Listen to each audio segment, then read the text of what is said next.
We all know that messing around with a demon is a fool's game. We've all heard tales of people whose curiosity has gotten the better of them and they've stared too long into the abyss and, inevitably, the abyss has stared back. Now, I've got to go ahead and say this, don't try this at home, ever.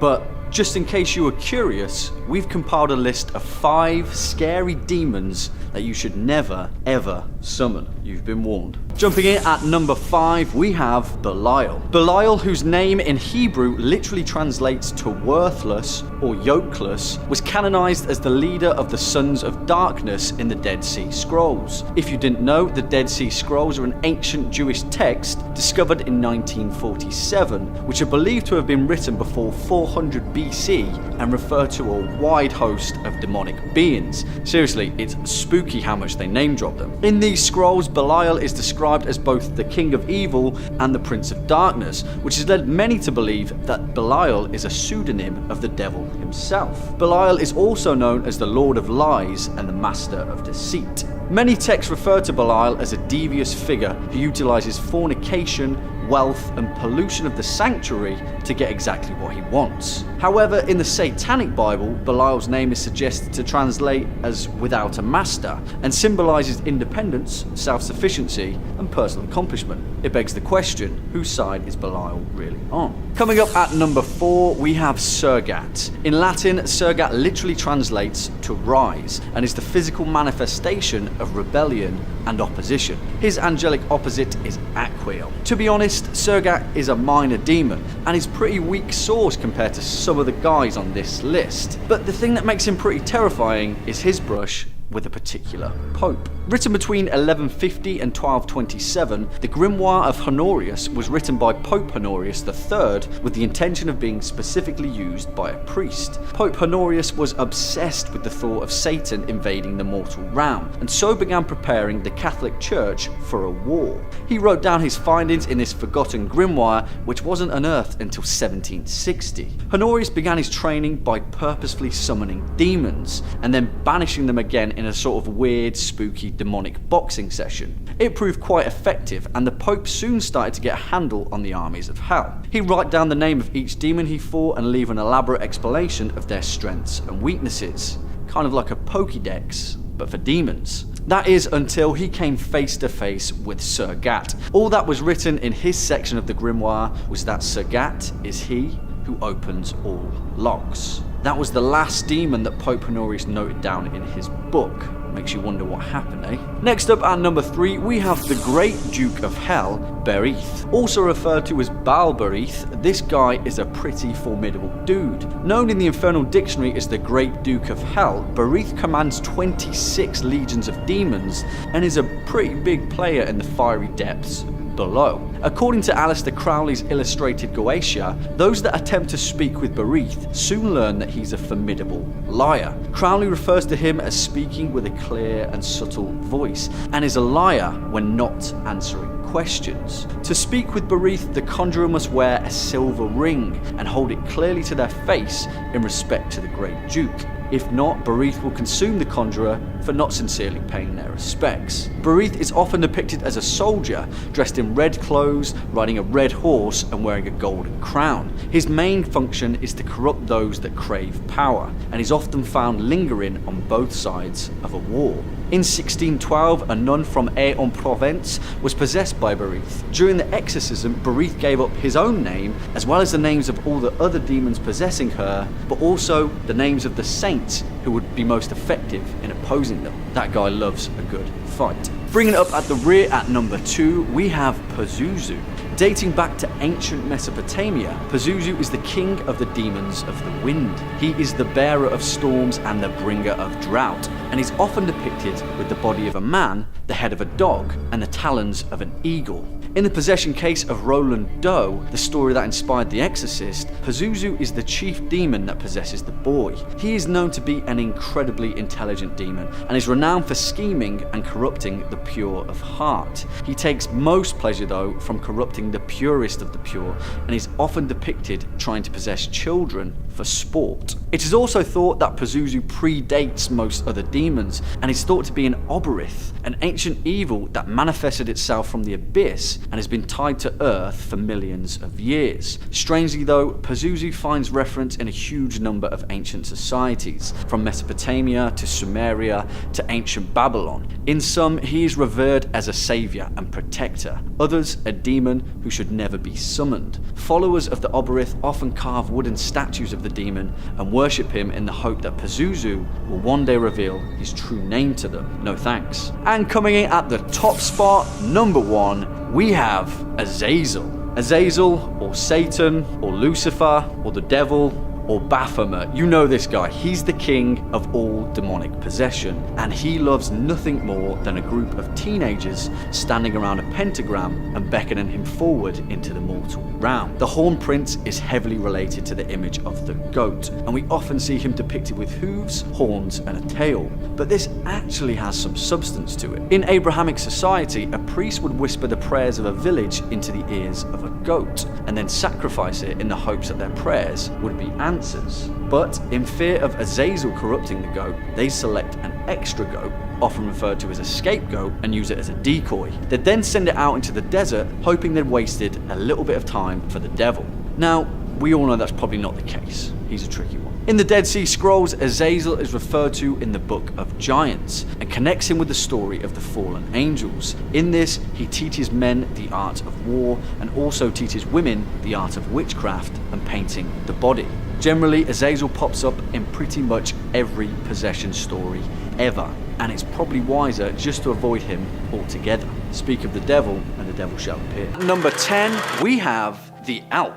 A common occurrence in Germanic folklore, the Alp is known for its shape-shifting abilities and is tied to similar werewolf lore. It is known as a nature demon tied to the deep places of the world and is reputed to always wear a very particular hat. Known as a tarn cap, which roughly translates to a cap of concealment, this piece of headwear gives the Alp specific powers and the ability to turn invisible. This demon is almost always known to attack during the night, controlling the dreams of its victims and weaving them into terrible nightmares. The German word for nightmare is Albtraum, which literally translates to elf dream. When an Alp attacks, folklore states that it sits on its victim's chest as they sleep, becoming heavier and heavier until the sleeper wakes in terror.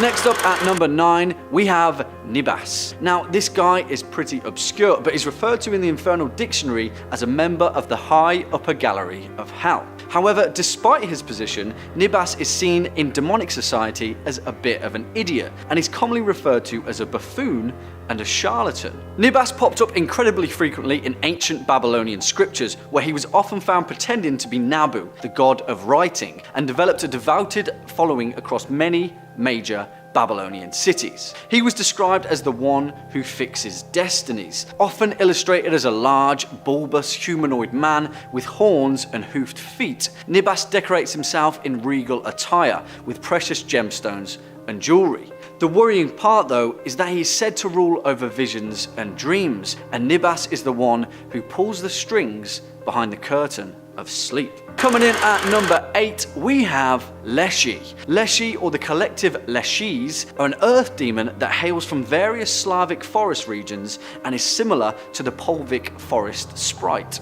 His blood and skin are blue in colour, his eyes and beard are green, and he doesn't have a shadow. They commonly resemble a satyr, a horned and hoofed humanoid with the features of a goat, but the Leshy are actually pretty peaceful creatures for the most part and protect the birds and animals of the forest. Good guys. The scary part, though, is that the Leshy are children of the devil, birthed from a mortal woman, and they hold dominion over those caught wandering in the forest at night and those that fall asleep there. Bad guys. Stepping in at number 7, we have Belphegor. This guy is pretty damn nasty, I'm not gonna lie. Often identified as Chemosh, the war god of the Moabite society, Belphegor is tied to the biblical slaughter of 24,000 people in the ancient city of Abel Shittim. He is known as the demon of ingenious invention and uses his nefarious machinations to twist the minds of those that he corrupts. Belphegor is commonly depicted as both a male and as a female, female,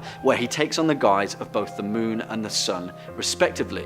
As a female, he appears to those in trouble as a young girl giving money and riches and promises of fortune. Strangely enough though, according to the Infernal Dictionary, Belphegor attracted quite a large devoted following in ancient times. It is reported that human victims were offered to him, and Belphegor's devoted priests would feast on their flesh. Some ancient rabbis claim that Belphegor could only be worshipped on a toilet, with digestion and human waste being his main source of demonic power. Told you he was nasty. Next up at number 6, we have the Lamia. The Lamia are vile, malicious spirits whose main motivation is to seduce sleeping men, then slaughter them, and even more terribly, kill infants as they sleep. One myth that surrounds the Lamia may offer insight into their origin. It is said that the original Lamia was a single woman, a beautiful queen who hailed from Libya. She was the daughter of Belus, and she had won the heart of Zeus, the ruler of the Greek pantheon. However, his wife Hera became jealous of this union, as you would. In retaliation, she killed all of Lamia's children that were fathered by Zeus. A slight overreaction. In pure rage, Lamia retreated to the deep bowels of the earth, where she mustered a demonic force to enact her revenge on humanity. The Lamia are also known to haunt cemeteries, devouring corpses and leaving nothing left but the bones. And at number 5, we have Jan Gant Itan, a lesser known demon of the Infernal Dictionary. Jan Gant Itan is known as John with the Fingers of Fire, or to the English, as Jack O'Lantern. He is a demon from Brittany in northern France and also pops up in English and Irish folklore. He wanders the streets at night holding 5 candles in his hands, spinning them around in a flaming wheel. He wildly waves his hands at passers-by and calls down wrath to those that have offended him. Also known as a Belenja, or a spirit in pain, this demon is bound to the earth, trying to find a way to commit. According to Guernsey folklore, anyone unfortunate enough to encounter him can warn him off by sticking a knife in the ground with its blade facing up. The demon will then repeatedly jump on the blade, attempting to kill itself. It is thought that Jan Gant Itan's main motivation is to lure travelers away at night by following its mysterious, bright lights into the distance. So if you're on a midnight walk anytime soon, make sure to stay on the path. Bringing it in at number 4 is Adremelech. According to Colin de Plancy, the author of the Infernal Dictionary, first written in 1818, Adremelech is the great chancellor of the underworld and president of the High Council of Devils. In John Milton's Paradise Lost, it is also said that he is a spirit in guile and malice that exceeds Satan, or in short, this guy's more evil than the devil. Often depicted with the face of a mule and the body of a peacock, he is the chief demon of vanity and is said to oversee Satan's own wardrobe. You know, I'm not really digging the whole red look, maybe tone down the horns. In demonology, Adremelech is 8th of 10 archdemons in Beelzebub's Order of the Fly, which kind of sounds like some sort of demonic boy band. Adremelech was often worshipped in Sephavaim. Next up at number 3, we have Garp. Garp, or sometimes referred to in the Infernal Dictionary as Tap, is a high president and prince of hell who commands 66 demonic legions. He despises his demonic counterpart, Belith, who we covered in our last video, but is of equal power. It is thought that within the politics of hell, Belith had enslaved Garp, and his burning hatred towards the demon caused him to commit some unspeakable evils. In the times of King Solomon, it is believed that early necromancers would often invoke the power of Garp, where they offered him potent alcohol and ritual sacrifice. If the necromancer had the favour of Belith though, he would be completely annihilated by Garp. Garp often takes the guise of a mortal man, and his main motivation is to whisper ignorance and nonsense into the ears of those in power, to make them look like fools and drive their societies into chaos. Kinda sounds like someone that we know. And coming in at number 2, we have Lilith. According to the alphabet of Ben Sira, an ancient text that dates back to 700, Adam in the Garden of Eden had a wife before Eve. Her name was Lilith, and things didn't really turn out too good for her. After refusing to return to the Garden of Eden after having a bit of a fling with the archangel Samael, Lilith became corrupted and deformed, and was transformed into a demonic succubus. It is thought that there were 4 different succubi who had mated with the archangel Samael, and they became the original queens of the underworld. They were Lilith, Asheth, Agrat Bat Mahlat, and Nama. Here, the succubi queens would create an army of demons that would torture mortals as they slept. They would take the form of beautiful young girls with the aim of seducing mortals in their sleep, but upon closer inspection, they would be deformed with claws and reptilian tails. Throughout history, various priests have been absolutely terrified of the power that succubi hold over humans and had devoted their lives to trying to curb their demonic hold over the mortal realm. Which leads us to our final spot, number 1, incubus. Derived from the late Latin word incubo, which literally translates to a nightmare induced by such a demon, the demonic spirit that terrorizes and corrupts mortals in their sleep is infamous across the entire planet. In Zanzibar, it is the Popo Bawa. In Chile, it is known as the Traco. In Brazil, the Amazon river dolphin, or boto, is a combination of a siren and incubus that shapeshifts into a charming man or woman and drowns them in the river. In South African folklore, it is the tokolosh, and in Assam, it is the pori, a demon that deteriorates the human's health as they sleep. The first mention of an incubus comes from ancient Mesopotamia, sometime in 2400 BC, where Gilgamesh's father is corrupted by a host of demons and then transformed into an incubus. Originally, they were regarded as storm demons, but a mistaken translation now regards them as night demons, vile creatures that corrupt sleep. According to the text, the Manus Maleficarum, exorcism is the most effective way to overcome attacks from the incubi. However, a French friar by the name of Ludovico Sinistrari stated in his writings that incubi do not obey exorcists. They have no fear of it, show no reverence for holy things, and do not fear divine law. So things don't sound too great on that front. Coming in at number 5, we've got Yaldabaoth. This one's a super big Persona 5 spoiler, so if you haven't played it yet or are still waiting for the Switch version, sorry, maybe skip to the next number. The Holy Grail, the God of Control, the fake Igor. This is the absolute biggest bad in Persona 5. After the Phantom Thieves defeat all of the other more publicly menacing enemies and assume it'll be smooth sailing to the end, this guy shows up to ruin everything. And he totally does ruin everything. As the manifestation of humanity's wish for order and control, this mecha angel can control people's desires and their cognition of the world around them. He considers himself a god above all other beings. Talk about a superiority complex. As such, he is also representative of the 7 deadly sins: lust, gluttony, greed, sloth, wrath, envy, pride, you name it. He has the power to destroy the world through a hard reset of everything, or by enslaving humanity through a false reality. Although he didn't begin with all that power. Yaldabaoth holds the human world in the palm of his hand, and is made more powerful by the will of humans as a whole. The more people that wish for a strong leader and to be told what to do, the more mighty he becomes. Upon gaining sentience, he saw how corrupt society was and decided that humans should be met with ruin. This is a little bit paradoxical though, because he does have the ability to influence the will of the public. As such, he could steer them in a better direction, but instead allows them to continue on the same path in order to ensure his rule over the world. All this power makes him arrogant, believing that he is truly the ultimate being. That kind of arrogance makes me suspect that he would destroy the whole world on a whim, and he would have got away with it too if it weren't for those meddling thieves. Number 4, Beelzebub. No, not Beelzebos.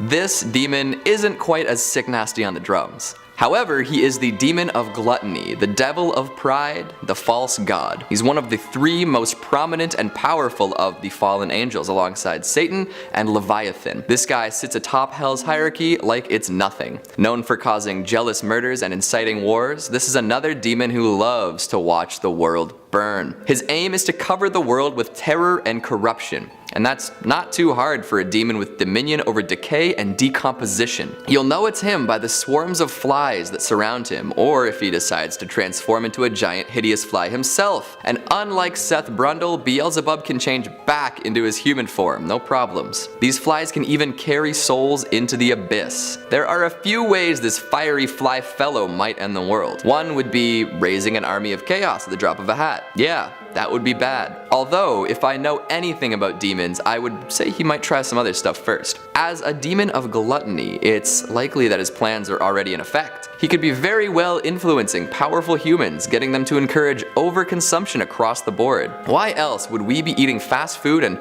throwing away unused groceries when there are starving people out there? What other reason could there be behind the insane burning of fossil fuels and the constant purchasing of plastic gadgets that we don't need? It's Beelzebub trying to make us hollow out our planet. It's gotta be. If it's up to him, we won't go out with a bang, but with a whimper. Coming in at number 3, we've got Cenobites. Speaking of bangs and whimpers, if these terrifying extra-dimensional torture play demons take over, we'll be doing a lot of both. Hailing from Clive Barker's extended universes, the Cenobites have collective power unlike any other. To quote Pinhead himself, they are explorers in the further regions of experience. Demons to some, angels to others. Clad in leather, with lots of open wounds to boot, these BDSM-loving aliens can only come to Earth through schisms in time and space, opened by unearthly artifacts. When summoned, they are known to subject their victims to emotional and psychological torture far beyond what any human could have previously imagined. With a variety of powers, this is no big deal to the Cenobites. Hooks and chains that can be summoned from any shadow to rip and tear at the flesh of those under their influence, telekinetic powers, and otherworldly strength are just a few of the many ways they can drive humans mad with pain and pleasure. The pain is obviously being delivered in much higher quantities. As detailed in Hellraiser 2, they actually live in another maze-like dimension, and they bring their quarry into this labyrinth for unimaginable torture. There are also beastly abominations dwelling in this dimension that could be released into the human world, looking for some flesh to consume. Horrible monstrosities aren't well known for their self-regulation either. The Cenobites don't seem too concerned with destroying the planet in earlier iterations of the Hellraiser series, but starting in Hellraiser 3, Hell on Earth, it seems like some can break free of whatever was limiting that urge before. Pinhead acts on his own, flying in the face of previous Cenobite behavior, and uses his powers to cause all sorts of pain and destruction. This implies that other Cenobites have the capacity to do the same, which could spell out major calamity on Earth if they all choose to hop over one dimension en masse. Y'all better get ready for some intense pain and pleasure, or you're in for a bad time. They have such sights to show us. Filling out our number 2 spot, we've got the Icon of Sin. Somebody called Doom Guy, we need a little help. The final boss in Doom 2, Hell on Earth, this Baphomet-headed demon spawner could end our world in a heartbeat. In fact, it already did in Doom 2. Just because it was killed in the end doesn't mean the world isn't still blasted to smithereens. There's no taking back that kind of worldwide collapse. The Earth is already ruined by the time our heroic space marine shows up to kick ass and chew bubblegum. Wait, no, that's the wrong FPS. Getting back to how this giant robo-devil would destroy the world, it literally infinitely spawns demons from hell into our world. How does it do this? Well, in the Doom universe, humans have come up with some pretty ingenious teleportation technology. However, as teleportation tech is apt to do, it malfunctions and opens a portal to hell on Mars. We are led to believe that this problem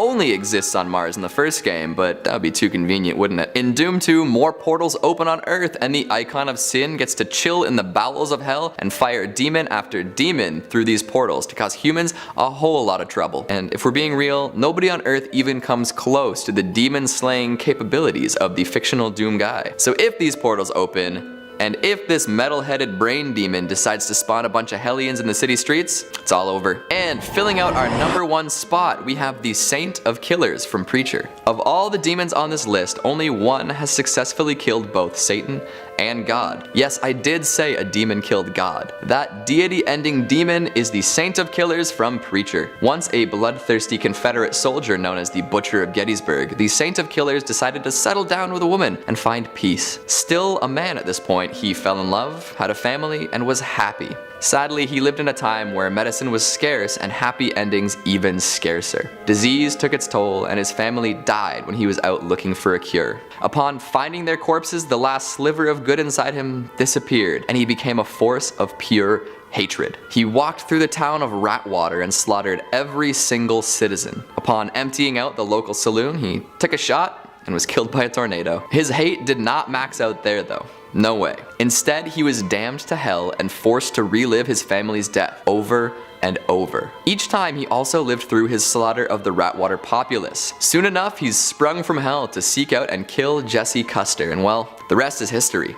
Immortal and on a bloody quest for revenge against the world, the Saint of Killers is a killing machine. I mean, you probably got that bit from his name. His guns, a pair of Colt 1847 Walkers, were gifted to him by the Angel of Death. They never run out of ammunition, they never jam, and they are omni-deadly. That means they will not miss their target, and one shot will always kill, regardless of circumstance. It's like aimbot in real life. Can't kick this guy from the lobby. The guns can penetrate a dozen walls and actually drill a hole from one end of the earth to the other. Plus, he retains them even after dying, which coincidentally is how he kills God. So now he's up in heaven, ruling over paradise. And if he chose to do so, he could kill every last person on earth without breaking a sweat. And knowing the amount of hatred deep in his heart, he probably would without a second thought. Kicking off at number 5, Andrus. A lot of you guys were pretty vocal about him making this list, so here he is. And I'm on board with your insistence because this guy is as vile as they come. In demonology, Andrus is an incredibly unpleasant demon whose only directive was to hunt and kill mankind, aided by his henchman Flauros. As the demonic Gracia goes, the demonic Andrus was a grand marquis of hell that appeared with a winged angel's body and the head of an owl, or sometimes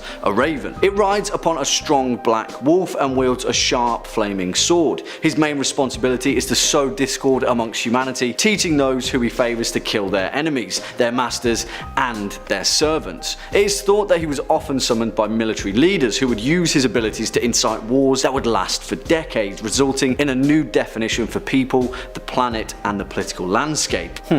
Interesting. Next up at number 4, Valak. And no, not the nun. Well, kind of the nun, but yeah, not the nun.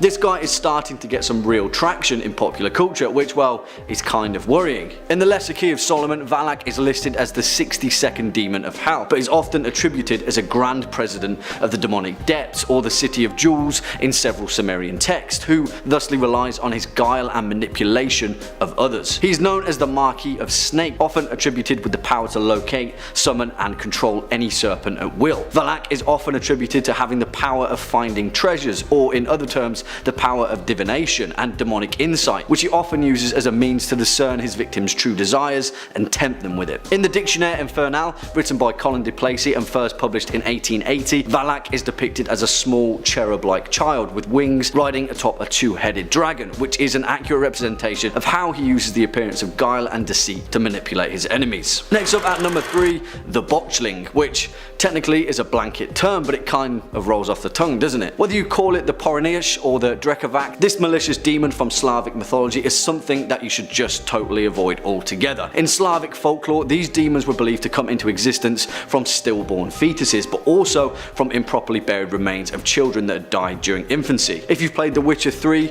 then you'll know what we're getting at. Not dissimilar to the Myling of Scandinavian folklore, these creatures are considered to be extremely powerful demons due to the innate potential energy caught up in an unrealized life, and their particularly tragic entry into our world. Still, there's hope, because as Slavic mythology tells us, if a botchling is buried beneath the threshold of a house, then instead it would turn into a klobuk, a protective house spirit, and then everyone's a winner. Coming in at number 2, Zeminiar. Sometimes you have to save the best for a special occasion, which is why there is pretty much next to nothing known about the demon of the name Zeminiar, and that's for a good reason. Zeminiar is one of the 4 principal kings of hell as aligned in the Ars Goetia, the evidential playbook for the who's who in the demonic realm. As demonology scriptures explain, Zeminiar, alongside his 3 other kings, Amaimon, Corson and Garp, were all supposedly constrained by King Solomon and outlined in his Lesser Key. It is thoroughly noted that Zeminiar should not be conjured under any circumstances, with the sole exception of an end of days occasion. Zeminiar is the king of the north, and with him he brings death and destruction, and alongside his kingly brothers they are often considered to be an allegory of the 4 horsemen of the apocalypse, which is never a good sign. And finally, at our number 1 spot of scary demons, you should never summon Abaddon. And boy, is this a big bad baddie. In the Hebrew Bible, the word Abaddon is a biblical term which literally translates to place of destruction, and literally speaking is a fiery plane in the realm of the dead known as Gehenna. However, in the later teaching of Revelation, Abaddon is often referred to as a being that had become one with the abyss and personified it as the angel of the abyss. In Greek, the equivalent for Abaddon is Apollyon, which literally translates to the destroyer, which is exactly what he is. In demonology, it is often cited that even a demon as powerful as Satan openly admitted that he wishes to avoid a confrontation with Abaddon. Yeah, he's pretty super serious. He's often depicted as a large human-sized locust, or in fewer cases an entire swarm of locusts that carry highly infectious diseases. Abaddon is said to be the plague of locusts called upon during the 10 plagues of Egypt and responsible for causing many atrocities in biblical times. In all seriousness, Abaddon is a complete enigma. At times he's often depicted as an angel of judgment, and both heaven and hell claim him as an ally, other times as an enemy. In most texts that speak of him, Abaddon is amongst the most feared of supernatural beings, having both angels, demons and corporeal beings fearing his very name alone. So yeah, don't summon him, guys. In at 5, Mammon. In the New Testament of the Bible, Mammon is a fallen angel. His name is thought to mean money, material wealth, or any entity that promises wealth. He's essentially the embodiment of the cardinal sin, greed. Sounds like a swell guy. He is associated with the greedy pursuit of gain. I quote, "You cannot serve both God and Mammon." He is often personified as a deity and is included amongst the 7 princes of hell. According to some readings, he is the son of Lucifer himself, conceived before his father fell from heaven and born after he was sent to hell. Before his fall from grace, I quote, "He was more interested in heaven's golden pavement than its celestial leader. From the underworld he comes up with schemes to manipulate humans into adding to his fortune. He is supposedly so powerful that innocent humans can be corrupted by him, adding to his treasures and fortunes instead of virtues that they can carry up to heaven." In at 4, Abaddon. Abaddon is known as the angel of the bottomless pit, one of the many fallen angels we have on our list. In the New Testament book of Revelation, they are described as the king of an army of locusts, as well as Destroyer, the angel of the abyss. As the king of locusts, he has an army resembling horses with crowned human faces, women's hair, lion's teeth, wings, iron breastplates, and a scorpion stinger. Nasty. Many believe Abaddon to be the Antichrist, but others identify him as the angel as Satan. According to Revelation 9:1-11, after the 5th angel sounds his trumpet, a star falls from heaven and opens the bottomless pit. As a storm of smoke arises, and from the smoke a plague of locusts emerge to torment, but not kill, men who lack the seal of God on their foreheads for 5 months. His origin gets a little hazy, making him appear to be the servant of God, yet also a servant of Satan.